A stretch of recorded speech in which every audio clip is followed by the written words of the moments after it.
La noche del 12 de enero de 1995, el viento helado del invierno arrastraba hojas muertas por los senderos del campus agrícola de la Universidad de Tennessee.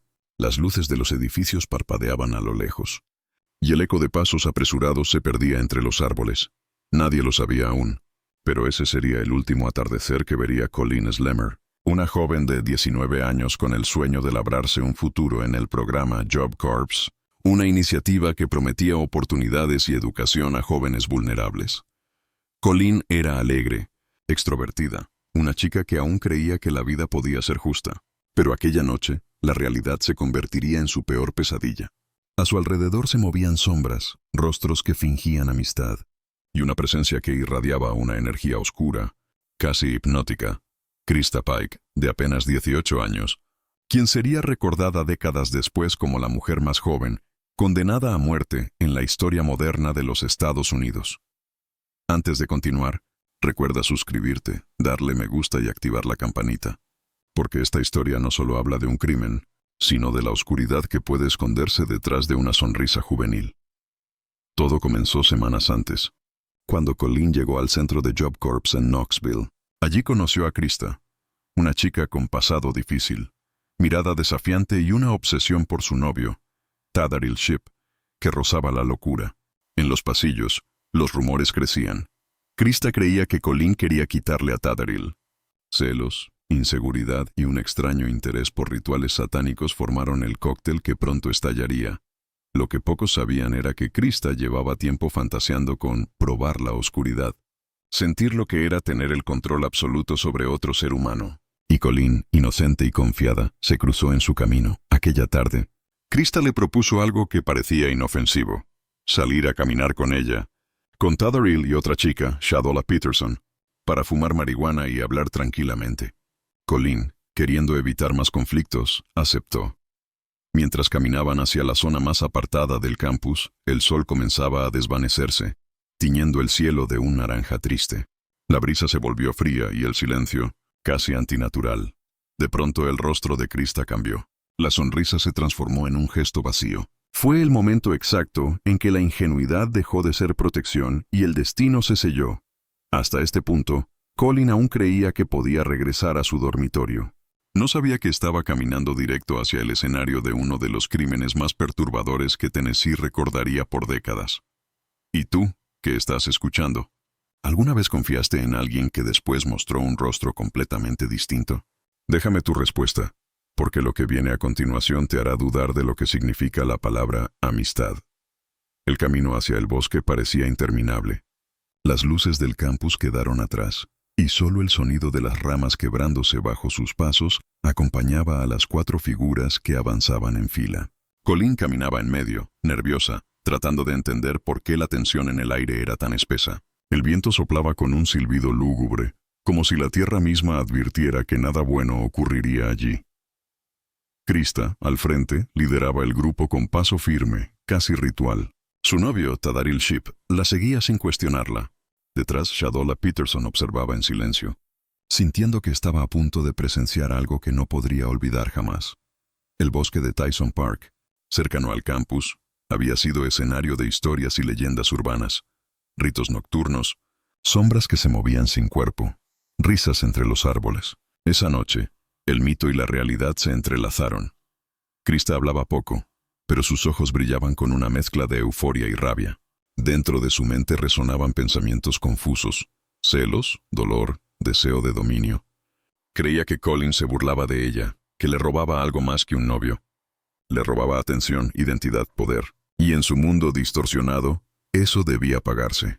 Mientras avanzaban, Tadaril encendió una linterna. El haz de luz iluminó brevemente los árboles, revelando un claro escondido. Krista se detuvo. Hasta aquí, dijo. Su voz no era la de una chica, sino la de alguien que había dejado atrás toda empatía. Colleen miró alrededor. No había nadie más. ¿Por qué vinimos tan lejos?, y preguntó intentando sonreír. Krista no respondió. Solo se acercó lentamente, con la calma de quien ya tomó una decisión.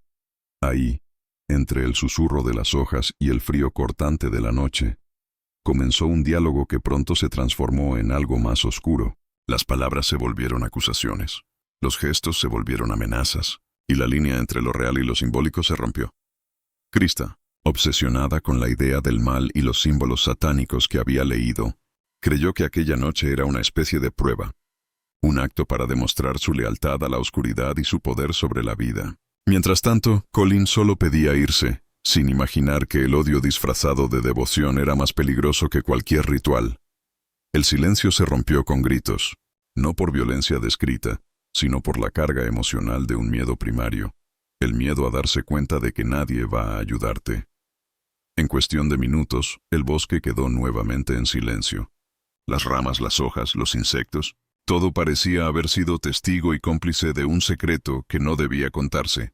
Horas después, las luces de emergencia iluminarían ese mismo claro. Los agentes que llegaron describirían una escena perturbadora, no por lo que veían, sino por la sensación que emanaba el lugar, un eco de odio y delirio. Mientras los noticieros del estado hablaban de un crimen satánico, el nombre de Krista Pike comenzó a circular con fuerza. Algunos la describían como manipuladora, otros como víctima de su propia mente. Pero todos coincidían en algo. Nunca antes Tennessee había visto algo así. Cuando fue arrestada, Krista no mostró miedo. De hecho, sonreía. Una sonrisa que no era humana, sino el reflejo de alguien que creía haber trascendido la culpa. Una sonrisa que los investigadores recordarían toda su vida. No te vayas todavía, porque lo que revelaron sus declaraciones, sus escritos y la frialdad de su confesión, te hará cuestionar hasta dónde puede llegar la mente de una adolescente cegada por el delirio. Recuerda suscribirte, dejar tu like y activar la campanita, porque en el siguiente bloque descubrirás los secretos ocultos detrás del juicio y los mensajes que Krista Pike dejó grabados desde su celda. El 14 de enero de 1995, apenas 2 días después del crimen, las autoridades de Knoxville tocaron la puerta del dormitorio de Krista Pike.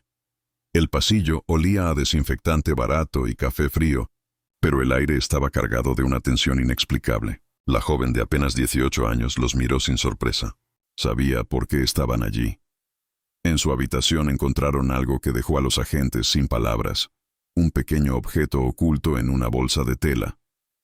Era un fragmento óseo, y Krista lo admitió sin vacilar. «Lo guardé para recordar lo que hice», dijo, con una calma que heló la sangre de los investigadores. A partir de ese instante, su destino quedó sellado. Durante el interrogatorio, Krista no mostró arrepentimiento. Sus palabras eran confusas, pero revelaban algo más profundo, una desconexión total de la realidad. Hablaba de símbolos, de fuerzas oscuras, de una prueba que debía superar. Los agentes la escuchaban sin entender si estaban frente a una asesina o frente a alguien completamente perdido en su propia mente. Las noticias estallaron en todo Tennessee. Los periódicos la apodaron la chica del pentagrama, por las marcas encontradas en el cuerpo de la víctima. Y mientras la comunidad exigía justicia, el sistema judicial se preparaba para un caso que pondría a prueba no solo la ley, sino la comprensión humana del mal. En el tribunal, el rostro de Krista no mostraba miedo. A veces sonreía, otras veces parecía distraída, como si las palabras de los fiscales no tuvieran ningún sentido para ella. Su mirada, sin embargo, era la misma, vacía, fija, imposible de leer. Los psiquiatras que la evaluaron coincidieron en algo perturbador. Krista había sufrido una infancia marcada por abusos, negligencia y una ausencia total de amor. Su madre la había introducido al mundo de las drogas a temprana edad. Nunca conoció estabilidad, y en el programa Job Corps encontró por primera vez algo que creyó familia. Pero esa familia se deformó. Lo que empezó como búsqueda de aceptación se transformó en obsesión. El fiscal no dudó. Describió a Krista como una mente brillante corrompida por la oscuridad. La defensa intentó argumentar que sufría de esquizofrenia, trauma y episodios psicóticos. Pero el jurado no vio una víctima. Vio una joven que planeó, ejecutó y disfrutó lo ocurrido. El 30 de marzo de 1996, el veredicto fue anunciado. La sala permanecía en silencio cuando el juez pronunció las palabras: pena de muerte por electrocución. Krista apenas parpadeó. En su rostro no había lágrimas, solo una mueca extraña, una mezcla de alivio y desafío. Tadariel Shipp, su novio y cómplice, fue condenado a cadena perpetua con posibilidad de libertad condicional. Shadola Peterson, quien cooperó con las autoridades, recibió una pena menor. El caso estremeció al país, no solo por la brutalidad, sino porque la culpable no era un monstruo adulto, sino una adolescente, una chica que hasta hacía meses soñaba con graduarse, conseguir un empleo y cambiar su vida. Desde su celda, Krista comenzó a escribir cartas, poemas, mensajes cifrados. En ellos hablaba de demonios internos, de amor, de traición, y de una voz que la guiaba desde la oscuridad. Años después, esas cartas saldrían a la luz, algunas dirigidas a extraños que la admiraban, otras más inquietantes, a mujeres jóvenes a las que prometía proteger. Una de ellas incluso reveló un nuevo plan, uno que demostraría que, dentro de esas paredes, la oscuridad seguía viva. Antes de continuar con esa parte, suscríbete, deja tu like y activa la campanita para no perderte el siguiente bloque. Porque lo que Krista planeó desde el corredor de la muerte te hará entender que algunos demonios no se apagan, solo aprenden a esperar. El corredor de la muerte en Tennessee es un lugar donde el tiempo se detiene. Allí no hay amaneceres, solo una luz blanca que nunca se apaga, un zumbido constante y el sonido metálico de las puertas al cerrarse. Fue en ese lugar donde Krista Pike pasó los años más largos y extraños de su vida, observada, temida y estudiada como si fuera una anomalía humana. Tenía apenas 18 años cuando llegó allí, la única mujer entre decenas de hombres condenados a morir. Y aunque el mundo exterior olvidó el caso con el paso del tiempo, dentro de esas paredes la oscuridad seguía creciendo, como una semilla que no muere aunque nadie la riegue. Durante los primeros años, Krista escribía cartas compulsivamente. Algunas eran a su familia, otras a desconocidos que le enviaban mensajes de apoyo. Poco a poco empezó a recibir correspondencia de admiradores, hombres y mujeres fascinados con su caso, que le enviaban dinero, fotos, hasta anillos. Ella respondía con dulzura, con frases que sonaban más a encantamiento que a gratitud. En una de esas cartas, fechada en 2001, escribió: «A veces creo que el diablo no está afuera, sino dentro, esperando a que lo escuchemos». Los guardias la consideraban impredecible. Algunos decían que tenía momentos de lucidez casi brillante, otros que se sumía en un silencio absoluto durante días, mirando fijamente la pared como si hablara con algo que nadie más podía ver. Pero en 2004, una noticia recorrió el penal. Krista había intentado escapar. No sola, sino con ayuda de otra reclusa y un guardia corrupto. El plan era tan audaz como perturbador. Una fuga meticulosamente planeada que incluía sobornos, disfraces y un auto esperándola fuera. El plan falló a último minuto, y la reclusa que la ayudó fue trasladada a otra prisión. A partir de entonces, Krista fue aislada completamente. Pero eso no detuvo su influencia. Incluso desde la soledad de su celda seguía recibiendo cartas.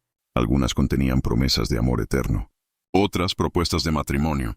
Una de ellas provenía de un hombre en Alemania que se describía como devoto de su energía oscura. El caso comenzó a adquirir tintes casi de culto. Foros y páginas dedicadas a asesinos en serie hablaban de ella como la reina del corredor de la muerte. Su historia se convirtió en tema de documentales, libros y análisis psicológicos. Para unos era el rostro del mal puro, para otros una víctima del abandono y la locura. Aún así, lo más inquietante fue lo que sucedió años después. Durante una revisión judicial, se reveló que Krista había mantenido correspondencia con otra reclusa mucho más joven. En sus cartas hablaba de protección, de lealtad y de una alianza espiritual. Los investigadores temieron que estuviera repitiendo el mismo patrón de manipulación que la llevó al crimen. Mientras tanto, sus abogados luchaban por revertir la sentencia. Alegaban enfermedad mental, abuso infantil, negligencia institucional, pero cada intento fue rechazado. El expediente judicial crecía, lleno de diagnósticos contradictorios y cartas donde Krista afirmaba haber encontrado a Dios, solo para días después volver a hablar de sacrificios y demonios internos. En 2023 se presentó un nuevo recurso. El argumento era que Krista había sido demasiado joven para recibir pena de muerte. Los defensores de derechos humanos pedían clemencia, pero el estado de Tennessee mantuvo su postura. En octubre de 2025, la Corte fijó la fecha final, 30 de septiembre de 2026.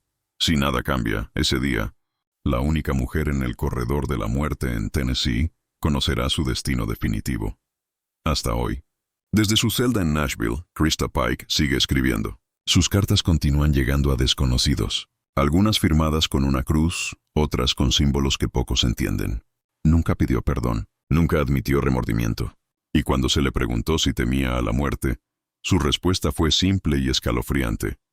No temo al final, porque ya morí una vez, y sigo aquí.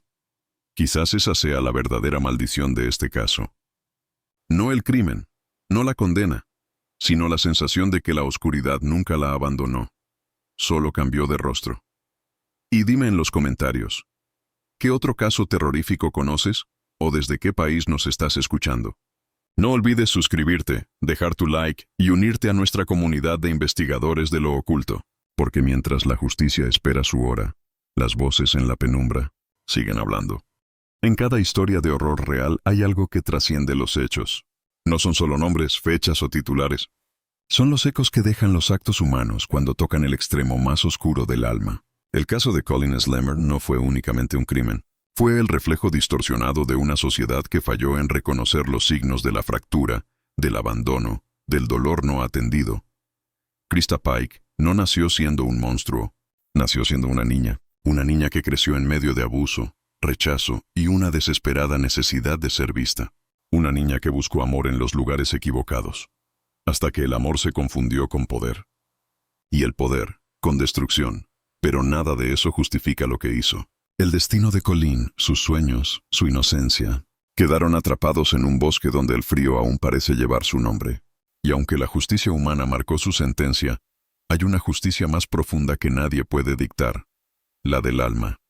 Durante años, muchos intentaron comprender a Krista. Los psicólogos la diseccionaron, los periodistas la narraron, los fanáticos la idealizaron. Pero lo verdaderamente aterrador no está en su rostro, sino en lo que nos muestra sobre nosotros mismos. Porque cada vez que el odio, los celos o el deseo de control germinan sin ser detenidos, un fragmento de esa oscuridad encuentra espacio para crecer. Quizá por eso su historia sigue viva, porque no habla solo de ella, sino del abismo que todos llevamos dentro, de ese límite invisible entre la víctima y el verdugo, entre la humanidad y la pérdida total de empatía. Hoy, casi 3 décadas después, la imagen de Colin Slammer sigue siendo la de una joven que confiaba, que soñaba con una vida nueva. Y el nombre de Krista Pike, grabado en la historia criminal de Estados Unidos, continúa siendo una advertencia. La línea entre la inocencia y la oscuridad puede cruzarse en un solo instante. Si algo nos enseña este caso, es que el mal no siempre grita. A veces sonríe. A veces se disfraza de amor, de amistad, de promesa. Y cuando lo hace, es cuando más peligroso se vuelve.